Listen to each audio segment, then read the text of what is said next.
Heyo everybody, Haku here with my live reaction or read through for Omniscient Reader or Omniscient Reader's Viewpoint. Chapters 202 onward. I'm not exactly sure how many I'll get to. It depends on how long they are, I guess. I'm really not going to set a certain amount of chapters anymore. So I'm going to talk a little bit. Hopefully it won't be a super long intro before getting into reading, and it's not like I script anything out. So again, this may seem a little somewhat negative. I just want to talk about my thoughts on Omniscient Reader videos and all before continuing. So it has been difficult, I think, for me. A lot of weeks where I'm just like, okay, I need to do 4 or 5 chapters or something, and then I'm trying all week to find time to record a video that's going to be an hour or so. And then it's like, okay, the week goes by, I never had time to record that, and it's like, I could have made so many like 15-minute videos or 30-minute videos in that time, and instead now I have nothing. And there have just been so many projects for so many things when it comes to like anime or manga, so many things I've been super passionate about that I've been like, no, I need to do webtoon stuff this week, then I can think about it. I need to do my webtoon stuff this week, then I can think about it. And I do that every week, doing the webtoon stuff. By the time I'm done with that, I don't have time for all of this other stuff that I was passionate about. And it is, I wouldn't say it's made me resentful toward making Omniscient Reader videos, because I really like Omniscient Reader and I really like making videos on Omniscient Reader. But I do think the worst thing to me has been, there have always been, for months now, maybe even well over a year, there have been so many comments of just constant me going every week trying to do ORV, and then where's ORV, where's ORV? And again, not all of those are bad. Some people are being polite, genuinely curious, but I've seen so many creators like, oh, I don't know about ORV. I've heard that community is really bad with spoilers and stuff, and I've never run into that. I've never run into like people being bad with spoilers. I've had so many great, amazing people come support the channel, come watch things, come talk to me, just talk to me in the comments and share their love for ORV. The vast majority of ORV comments are great, which is why I don't want to get one guide. I don't want to get one guide by the few interactions I have that are and have been just very, very annoying. And I think it would be something if it's like all of these manga that I cover or anime or anything, the people who came to the channel for that, things that I've put off for months to do ORV stuff pretty much every week. If they were complaining like, where is this stuff, that would make sense. But there are people like, I feel like there are so many things that I haven't been able to make, so many things I haven't been able to watch or to read, because I spend so much time every week for ORV stuff. And then still, the people that are complaining are ORV people. And again, it's not everyone, not even a majority, but annoying comments like that have multiple times throughout me covering it. Multiple times I've been like, wow, I really don't want to make videos on ORV anymore, because it's just inviting more annoying comments. And that is something that has been like, again, I've made YouTube videos for 9 years, and I've never experienced this until doing ORV, where every time I've gotten up and I've been like, heck yeah, I can't wait to do this video today. There have been so many days where it's like, oh man, I need to do ORV before I do anything else, and I end up procrastinating because I don't want to make the ORV video. And it sounds terrible, because again, I think for those few annoying comments, not everybody should suffer from that, because the vast majority have been great. And again, it's like not even a thing where it's not even like an ORV thing, because I like reading ORV, I like ORV, I like making videos on ORV, and that's why, not only, it's not just obligation, like, oh, I feel obligated because of nice comments to make videos. It's, no, I want to make videos. I couldn't imagine reading it without making videos, because I enjoy doing it. It's just that I think the issue has been doing just it.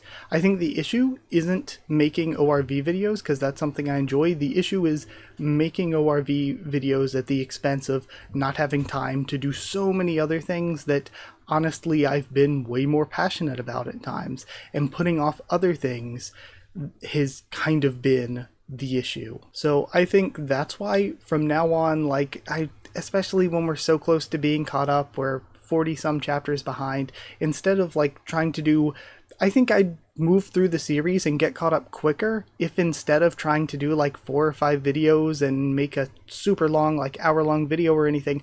I think I would get caught up much more quickly, because trying to do that, it just leads to, well, I couldn't do it this week. Well, I couldn't do it this week. There are so many weeks off where it's like, so I posted nothing this week because I was trying to do more chapters, when it's like, if I had just done like 2 chapters, done like maybe a 30-minute video, even a 20-some minute video, you know, that would have been more than 2 would have been more than 0.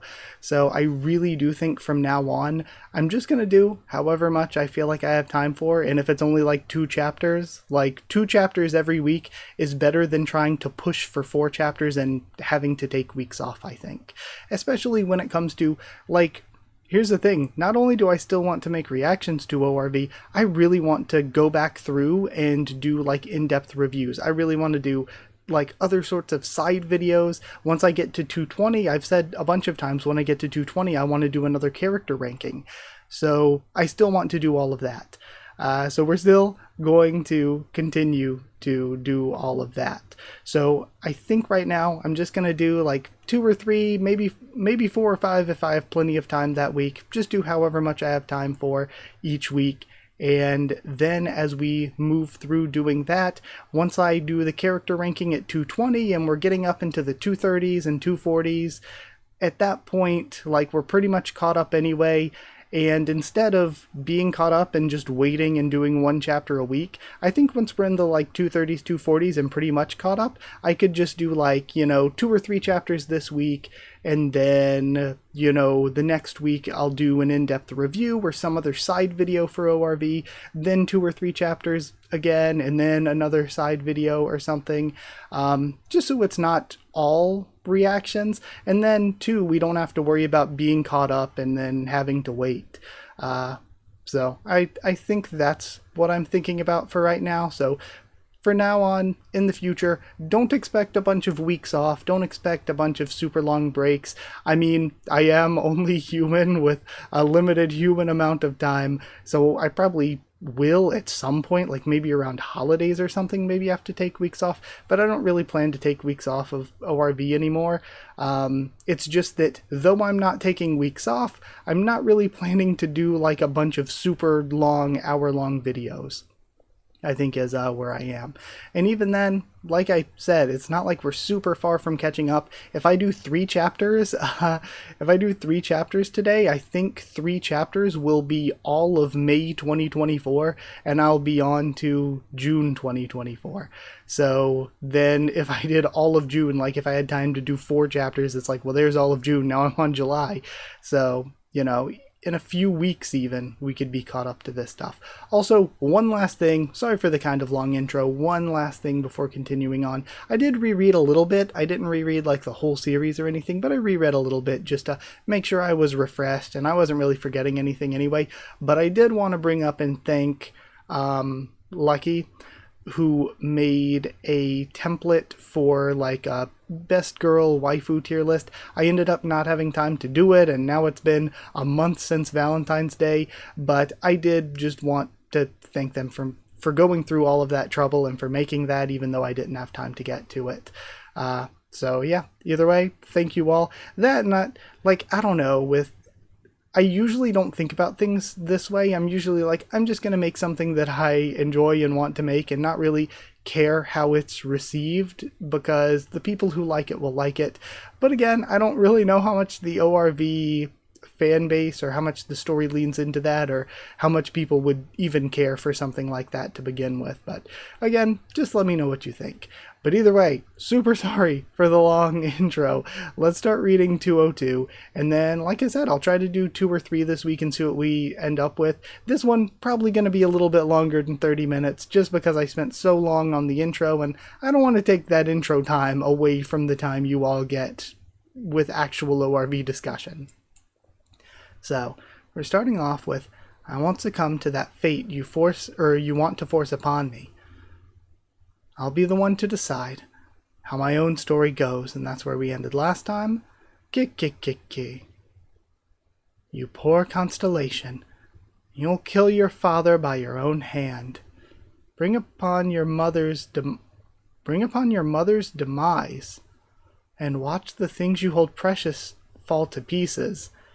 The outer/other world gods are a really interesting concept, given that they're kind of the opposing force, the opposite force to the constellations. I also think, because of rereading, I'm gonna, much like I did for Kubera, I'm gonna keep getting caught up on stuff I reread. I think this is a very interesting situation, though, where we see this happening, and it's like, okay, well, normally constellations would step in to counter the effect of an outer world god, but they're not, because they want, and it's not they as a whole, but specifically the nebulae really are not stepping in and are keeping other constellations from stepping in order to put Dokja in this situation where it's like, choose one of us or you're screwed.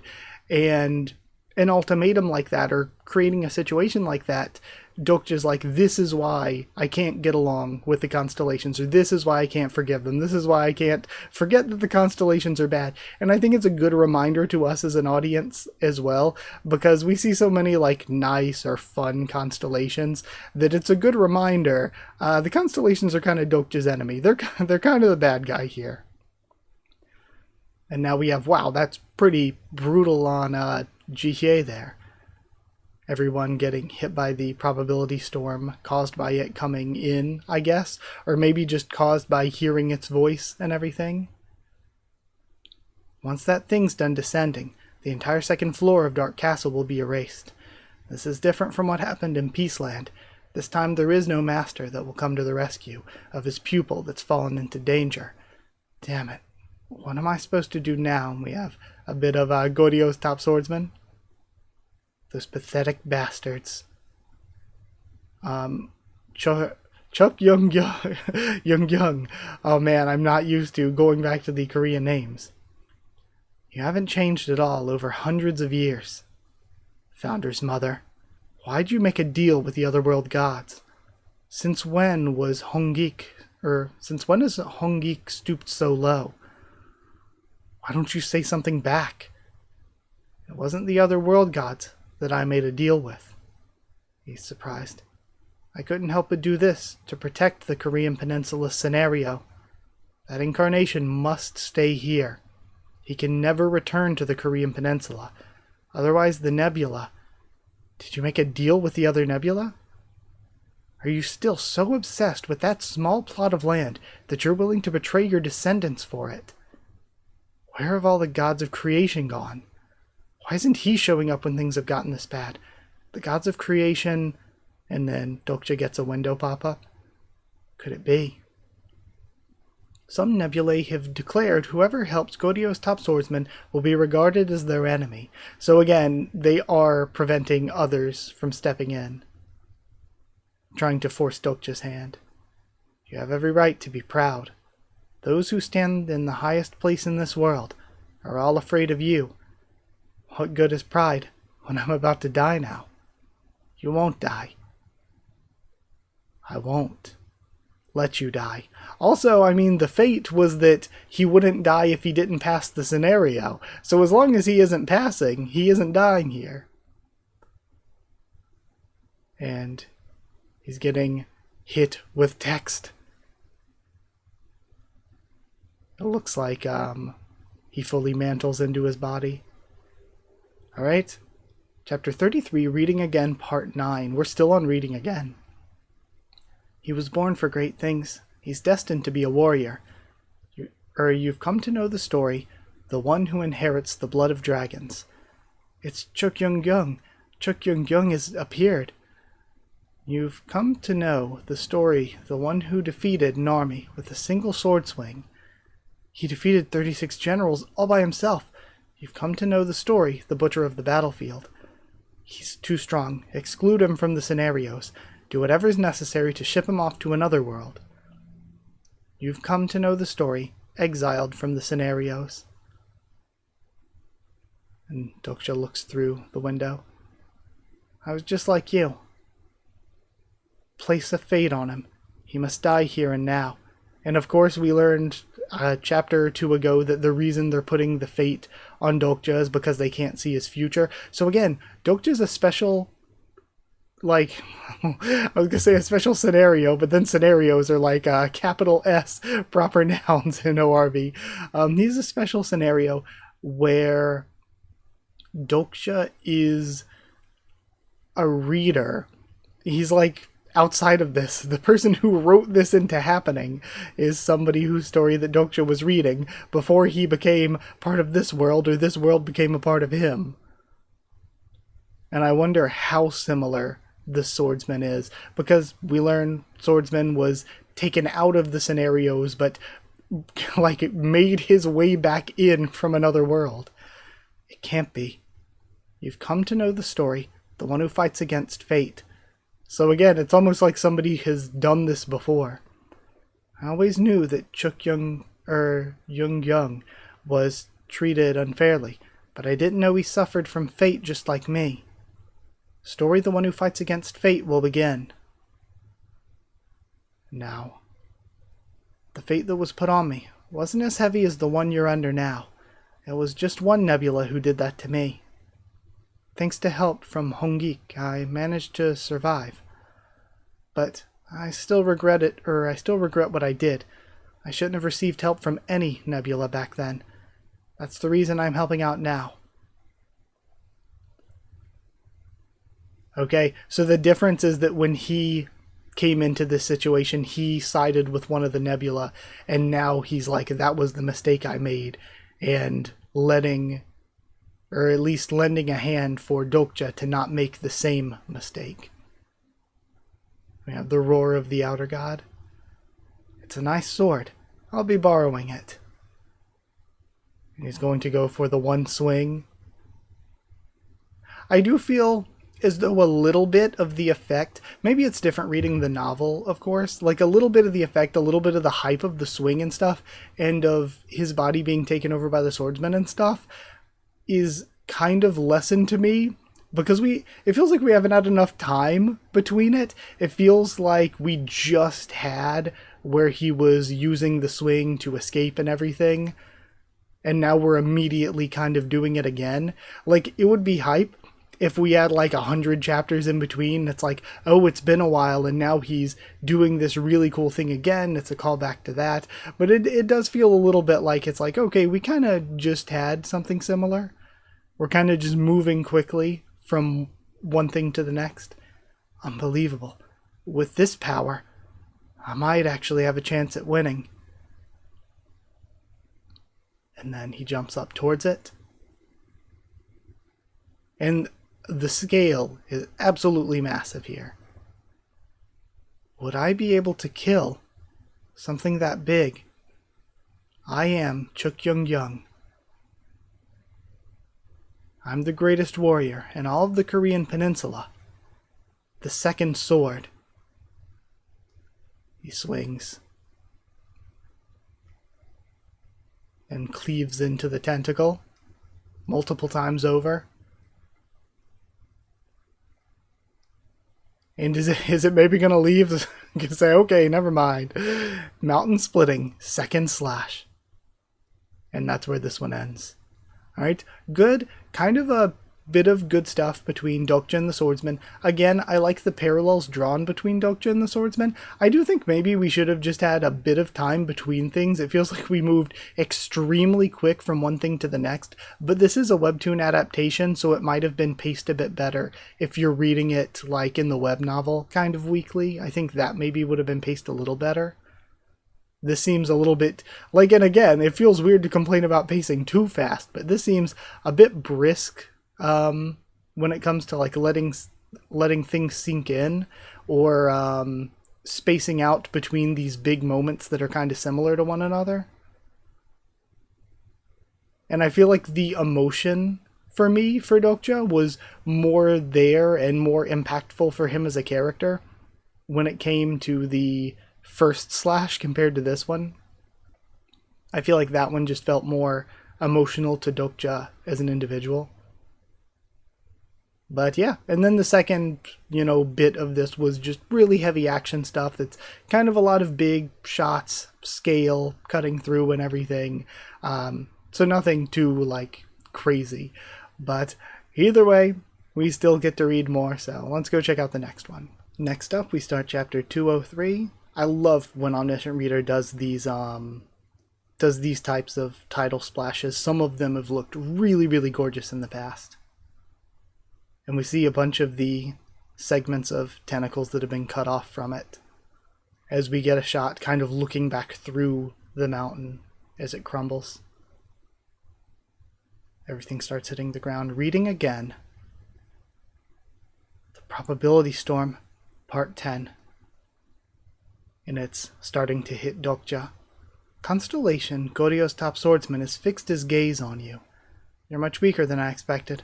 Since you became a constellation, I thought you could manage this much power. And then this turns into a comedy panel. It's just that you're ridiculously strong. How much longer will I be able to fight with my arm like this? He reacts as he's hit even harder. Chuk-Young-Young is much too powerful for my body to handle. It's still alive. This is a first, but it looks like it'll take more than 3 swings to beat that thing. There's more after that? Well, I never actually had to go that far before. But looking at the state you're in, I'm afraid that you might not even last long enough for the 3rd swing. How about we try to talk to that thing? Talk to that thing? There's no way that'd work. But it's still God, isn't it? We could. You know, this is yet another reason why I love Dokja. There are always so many instances in movies, video games, webtoons and everything. There's so many moments all the time where I catch myself being like, literally just talk. Literally just communicate. There's so many problems that come up that I'm like, this could probably just be solved by talking. So I like that even if this can't be solved that way, I love Dokja because he is at least smart enough as a main character to be like, to at least attempt it, to be like, yeah, let's at least try to talk this out. If you're thinking of saving your mother's life, you should forget about it. That thing even devoured the Founder's mother's shadow. Your mother's soul would already be in pieces right now. I don't think that's happened yet. Otherworld gods really don't feed on things the same way that we do. You sound like you know that Otherworld god very well. There's no doubt about it. 12 gigantic tentacles and a body that's obscured by a thick fog. That thing is the very Otherworld god that Jungkook fought in his 136th round. And we're seeing what Jungkook's doing here. At least I think. Is this the flashback Jungkook, or is this what Jungkook's doing now? Because he is also still up. There isn't any weird border, so I'm thinking maybe it's him. Yeah, okay. Impressive. He reminds me of myself during my prime. With talent like that, he might even end up catching up to me in no time. Dokja. That thing is called the Eater of Dreams. I faced him in one of my past lives. If that thing swallows you, you'll become imprisoned in its inner dimension and be milked for stories for the rest of your life. So, okay, well that's a really interesting concept. But before I even get to that, he said it was the 136th round, and yet we know that things are going weird and unexpected for Dokja here when it comes to some of the characters in story. But even here, this Jungkook is saying that he's fought it in a past life. But getting to this is really cool. Instead of running scenarios and doing things like the constellations are, this thing traps people in, it basically isekais people, lets them have their stories within the isekai, but meanwhile, the entire time, like, they're just creating stories for it to devour. So it's basically just, like, farming people. Make sure not to even go near that thing's mouth. The Eater of Dreams isn't as powerful as a god like the Great Old One, but still, it's a cosmic god. I wonder if all of these are going to be like based on like Lovecraft mythos type stuff. Because if so, it's really interesting how all the constellations are based on historical figures or historical deities and fictional characters and stuff. But then you've got the outer gods all centered around the one fictional verse. than the Great Old One, but it's still a cosmic god. Even the constellations of Earth won't be able to defeat that thing unless they all band together. Now we have everyone is all the way down at this point.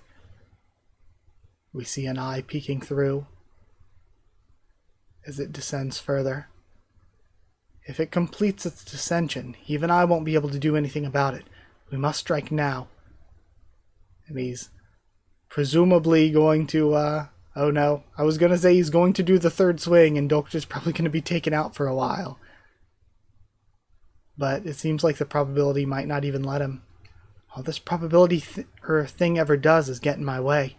Seeing how this is the amount of probability that I was granted, even when an otherworld god's being summoned, someone here must already be using all the probability that was allotted to us. We have no other choice. Use your three-swing style. But it could result in, or it could even result in annihilating your very existence. But it's the only chance we've got. Junghyuk, I really need you to cooperate this time around. They both have the potion. And they both drink it. Damn it. The probability storm hasn't ended yet. Constellation God of Naval Warfare has fixed his gaze on you. And his hand is fixed, I think. Or maybe it's just the art. It became a little easier to breathe. Did he lend me his probability, knowing that this could make a powerful nebula his enemy? The Great Admiral. Some even say that it should have been you, to become a fabled constellation instead of me. Constellation God of Naval Warfare lightly nods his head. Fine, we'll talk about that some other day. But more importantly, isn't there anyone else? Are there any constellations other than him who's courageous enough to face that cursed thing we call a god? The constellations of the Korean Peninsula quietly murmur in response to Goryo's top swordsman's challenge. He looks over to Min Ji-won. Min Ji-won, she was still alive? Constellation Lady of the Sleeping Brocade has fixed her gaze on you. The constellations of Sela have begun to share the burden of probability you're under. The probability storm is starting to recede. Nebula Veda is enraged by Lady of the Sleeping Brocade's action. Lady of the Sleeping Brocade falls into a deep sleep from having spent too much probability. Constellations fall asleep only when they suffer a huge loss of some kind. Constellation Baldarmi General fixes his gaze on you despite his hesitation. Constellation One-Eyed Maitreya has fixed his gaze on you with his eyes half closed. Constellation the Great King Hungmu fixes his gaze on you while cussing his heart out. Constellation Jisun's top spiritualist sighs and fixes his gaze on you. So, gosh, I always forget her name. Dokja's mom's, second, their lieutenant, their supporting constellation. But this is cool how all of the recurring Korean ones are now coming together. So basically, Dokja could basically form his kind of a Korean nebula, basically. All of the probability. The storm seems to have stopped completely. It's starting to gather in one place. Nebula Olympus has declared the god of naval warfare as their enemy. And then Nebula Papyrus is violently enraged by what the constellations of the Korean Peninsula did. I don't know if Eden's in on it as well, but I think the three that they mentioned when the outer god started to descend was Olympus, Papyrus, and Veda. So those are at least the three mentioned. The entire peninsula, because of me. And then the top swordsman starts laughing. I know I'm always critical of this country, but this is why I can't really hate this damn country. We didn't need this many, but they've joined in like madmen. Seems we finished making the necessary preparations. Keep yourself on the move while I gather my strength. We need to make it let its guard down. I think Dokja will still probably be taken out for a while after this, though, because though they're helping with the probability storm from the second swing, it's probably going to get even more intense after the third. I can feel his power building up. It's even bigger than the power I felt during the first two swings. And then we have the rocks being cleaved through. I'll try to stall that thing for as long as I can, says Jinkyuk. Giant body transformation. Goes large again. Okay. Very good shot here between him and the tentacle. He splits it down the center. Okay. You know, again, ending the chapter on a bunch of action shots. These look really, really nice, though. Again, I say, oh, just action shots. But, you know, they're really, really, really, really good. I tend to try to not get caught up on that because ORV's art's always really good. But, you know, still. Alright. So, with all that, I do think I really want to try to do one more chapter. Just to get through, like, you know, like I said, the month's worth. So, let's do 204. Okay, we start with the foot and Dokcha kicking off. We have the slash here. I wonder, this looks like the same angle from one of the panels we saw last time. Yeah, okay, it's the last two again. He leaps up into the air. Damn it. I don't think this body will be able to handle this. This is all we can do, even with all the probability we've received from the others. So do you have any plans? We'll try the 3-swing style first, and pray that it tires him out and makes him go back. Didn't you promise to protect me? I'll do that. I swore on my name that I'd do that. But you seem to be leaving everything to luck, despite being the strongest warrior in all of the Korean peninsula. I know, the demon prince of the horizon. Dokja's surprised. Chuk Jung Hyuk knows the demon of the horizon. And now we still see the fighting. I'll ask him to send you to another world. The night scenario does not have a time limit or a set boundary, so you'll be able to survive if you escape to a different location. Of course, you'll have to manage on your own after that. What kind of demon is he, to have such a power? He's more of a god than a demon. That's all you need to know. You'd be better off not running into him, ever. The demon of the horizon. He's the one who sent Yasung to of the 41st round to this world. He's also the one who supplies the Dokabes with disasters. So, crazy high-level constellation then. Would it be possible to have the others, even if, well, if he is even a constellation, I would assume though, but maybe him being a demon is also a different thing. Would it be possible to have the others escape in the same way as well? Probability won't allow us to transport that many people. But the people who are left behind will die. Just focus on keeping yourself alive for now. I think I have an idea. Idea? What idea? Stop spewing nonsense and focus. I'm sure that you're well aware that it's impossible for us to kill him with the 3-swing style.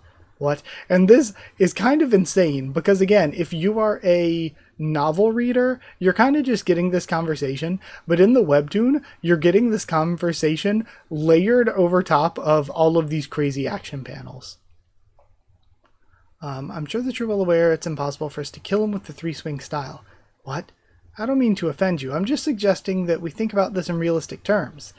If you agree to help, we might be able to kill the Otherworld God. Okay, and we have our title splash all the way down here. Something You Can't Eat, Part 1. So we're starting a new one. And we have more of... Honestly, Jung Hyuk's putting in work. Like, to be completely real. This is so cool looking. Now's our chance. Charge. He goes in. Do whatever you can to injure him, and throw me inside him. So, the classic destroy from the inside type thing, maybe? It looks like he's used electrification. Maybe. Or maybe that's just the way he's looking. No, he's got to have used it. Because that's how he usually looks when he does. Man, that's a really great shot of the eye. I will die. I'll definitely die if I fight that thing. No matter what I do, there's no way to beat that thing. Foolish constellation? Yes.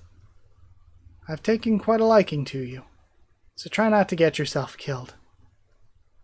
And he takes over. We have a massive spark. Jungkook looking on. The sword enveloped in it. This swing was thought up so I could fight the ocean.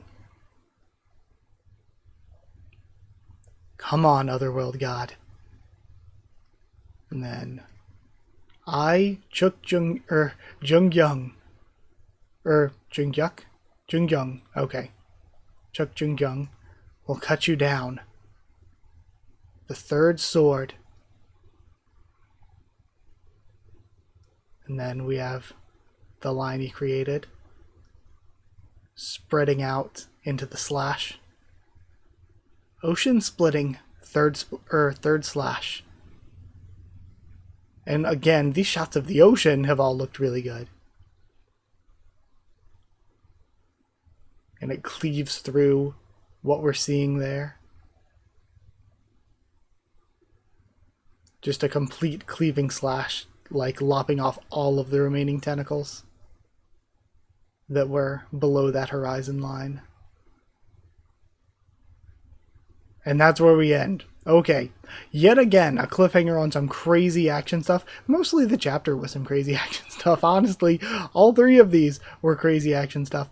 But I mean, that's the main thing. For me, I feel like I have a lot more to discuss and a lot more that I get into, like get really excited about and get into when we get into like the character stuff, like the stuff with Dokja and his mom, Dokja and some of the side characters. I feel like that stuff really hits for me even more than the action. But all of this looked gorgeous. All of it was very cool. I like seeing more of Dokja and Jungkook just because they're really good characters. And also, I really think that the swordsman's character is really good. His interactions with Dokja are really good. And once again, we're doing this thing where we're laying the groundwork for so many more things in the future from their interactions with each other. So I think that this was all handled really well. It feels like they laid so many different tracks that this could go down that it's like it can't possibly go down all of them. So it makes you wonder, okay, which way are we going to go with the story here? But either way, like I said, you know, this time it feels like a little bit of my time was taken up by doing kind of a long intro. But next time, with probably not as long an intro, then maybe we'll get through more if they're as short as these were. But again, it's not even that these were short, it's just mostly that these were very action heavy rather than very dialogue heavy. But it was all good. I thought everything here was good, and I really hope you enjoyed. Again, sorry for the negativity in the intro. Really, it's one of those things where I hope I was able to get across the idea or the point all right, where the vast majority of the comments are great, amazing. I have had so many wonderful people that I've met in the online sense through this to talk to in the comments or anywhere else that I really think that's amazing. It's just, again, some of them, like some comments that I've gotten, they've really kind of one-guyed me a bit when it comes to ORV. And then on top of that, it's not that I dislike ORV at all. Like, I love making videos on it. I love reading it. It's just that it's hard to keep that same passion when there are so many other things that I really want to do, that I've spent so much time on ORV that I haven't had time to do. But I think as I kind of do shorter, smaller ORV videos and take time to do those other things, that'll just make me more and more excited for ORV as I do those other things. But yeah, and again, I don't want to like put ORV on the back burner to do those other things, because like, let's say it's like, oh, we'll focus on those other things. Then, like, I've put them off for months to do ORV, I might put ORV off for months to do them, and I don't want to do that. I want to keep reading. I want to keep making videos, so we'll see how everything goes. But at least for right now, thank you all for watching. Let me go over to this screen, and thank you for supporting. Thank you for being here. Like if you did like the video, comment down there to tell me what you thought of these chapters or my thoughts and reaction. Subscribe for more ORV or tons more, like actual tons more on the channel. Follow on Twitter if you want, or if you want a link to the Discord server, we can talk there. If you want to help support the channel, by leaving a super thanks. That's always very appreciated. But if you want to not just support the channel, but also get your name at the end of videos and get One Piece videos a bit early, you can do so by going to patreon.com/HakuofTheTubes, or link will be in the description, or hitting join down below to become a member. Thank you so much to people who are already supporting by being patrons and members. It really means a ton, like the biggest thing ever. And again, that's another thing too, that it's like I never want to put off any of these things, because like, what if any of you became patrons or members because of ORB? And you know, I really appreciate that, because it is something that I think so many people take for granted, and something that's never lost on me, where I'm like, holy crap, it is incredible, it's amazing, people are so kind, and people are willing to give me money because they want to watch my videos and talk to me about this stuff, and it's like, that just feels so incredible. So I'm always like blown away by patrons and members, and really like genuinely appreciative. I feel like stuff like that, like subs or members and stuff, I feel like it's something that's like, I see so many other creators and I'm like, it feels to me like they really take that for granted, or they don't like hold it at the same level of crazy weight that I hold it at. But either way, and maybe that's mentally healthy, maybe it's not the best to hold people on such a high pedestal as I do. But either way, thank you to Chosen Regulars Evan Hawley and Bertie Booster, Magical Girls, Efranono JA and VD Ben, Jeritan Students, David Link, Staff and Folded Gold, Slayer Candidates, SG and Stan Cedar, and Pure Elements, Pate Ariel, and Elsa the Storyteller. Thank you all so much for your support. Thank you so much for being here, everybody who's watching. Even if you're just here supporting by watching the video and stuff, I really appreciate you. So thank you so much, and I'll see you all next time.